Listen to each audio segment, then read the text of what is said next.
Hello, hello mga ka-farming. Good morning, good morning. Ayan, andito tayo ngayon sa Sitawan. Welcome po sa aming munting farm. Welcome sa aming munting channel. So ayan, naglagay nga dito ng net para hindi makapasok ang mga manok at pato dahil pinutuka yung mga bunga ng sitaw. Pero may nakapasok pa rin. Tingnan nyo yan, oh. May bakod na, may nakapasok pa rin. So. Ay, nako. So. Ay, sa amin pala tong manok, Mariusip. Ayan, oh. Ang dami ng bunga. So, bukas, ay, meron na palang i-harvest mamaya, oh. Ayan, mga ka-farming. Ang dami ng bunga. Ito yung first batch hanggang dito. And dyan sa kabila ang second batch. And yung third batch ay nag-germinate na siguro yung tinanim ko. Uy, ang dami na, oh. So, kailangan pasabihan ko si mama pumunta dito mamaya. Pwede na siyang makapili ng i-harvest mamaya. Katulad nito, oh.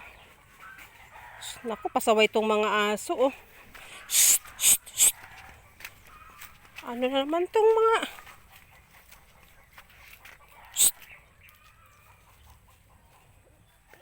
Pasaway ito.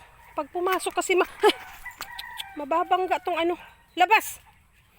Mababangga tong... Ay naku. Hindi nila ako pwedeng pag nakita kasi nila ako bubuntot. Mababangga nila tong mga sitaw eh. Ayan oh, ang dami ng bunga. Mag-picture nga ako pang thumbnail sa nakita. Ayan. Makulimlim pero medyo kunting sinag. Ayan, ang ganda ng ating kapalibutan. Tapos pa lang ako magwalis and nakasaing na ako. Ang oras ay 9:30. Yung sinaing ko ay pang lunch namin kasi may lakad kami or may activity ang youth. So kasama ako kasi leader ako. So maaga ako nagluto para maaga din makapag-prepare. Ayan. Mag-vlog tayo dito sa sitaw. Ang daming bunga. Oh, for harvest na talaga mga ka-farming. Ayan oh. Oh, ang gaganda. Oh, hanggang dito lang pala kasi yung ni Papa net. Oh, dyan walang net kaya may nakakapasok na. Lumabas. Sumunod pa to si Amir. Shh, kasi mababangga yung sitaw. Oh, saan ka pa mamasyal? Lumabas na. Shh, Amir. Yung ganito mga ka-farming kailangan paakyatin ito oh. Kailangan makaakyat yan sa balad kasi maaapakan lang dito sa baba. Dami ng bunga oh. Gaya nito oh. Kailangan makaakyat siya sa balad. Ay, para hindi ma-damage.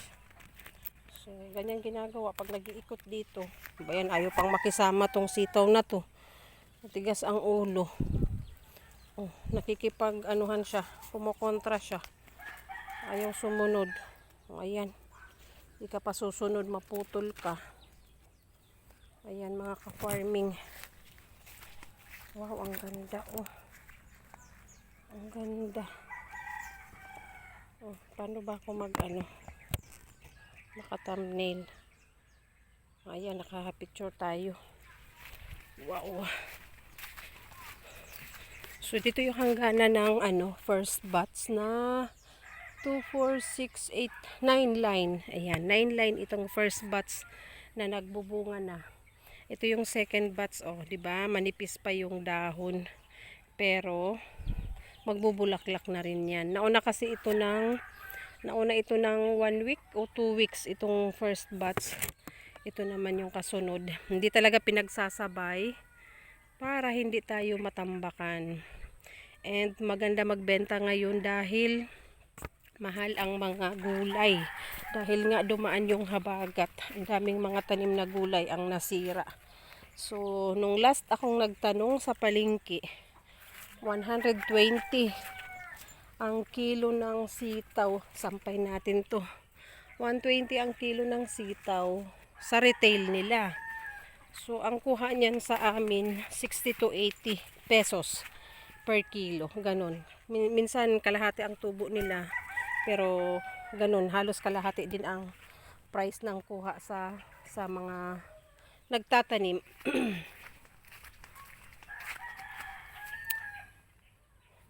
Pasaway talaga tong aso. Amir!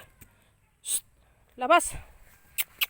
Yayain ko to dito sa labas ng bakod. Amir! Dali! Shh! Shh!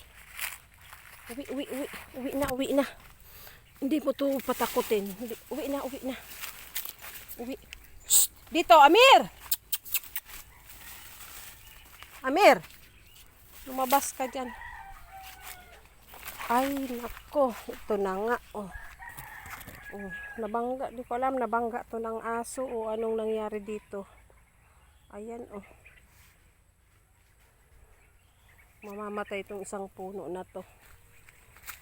Hindi siguro to nakita ni mama, oh. Ang dami ng for harvest. So, ayan mga ka-farming. Ayan ang vlog natin today. Dito sa aking mga sitaw. Sitaw na first batch na pwede nang maka-harvest. Ayan, market day tomorrow, Sunday. Pwede nang makadala sa palengke. Pero kung kunti pa lang to mga ka-farming, kahit na kunti-kunti pwedeng dalhin sa palengke. Kasi dito sa amin nasanay na 40 lang ang kilo. So, mahal ngayon ang gulay sa palengke. So, sa palengke tayo magbenta. Wag sa barangay kasi babaratin lang. Sayang naman yung pagod at puhunan. Kung mahal naman talaga ang bentahan ngayon, mas magandang sa palengke magbenta.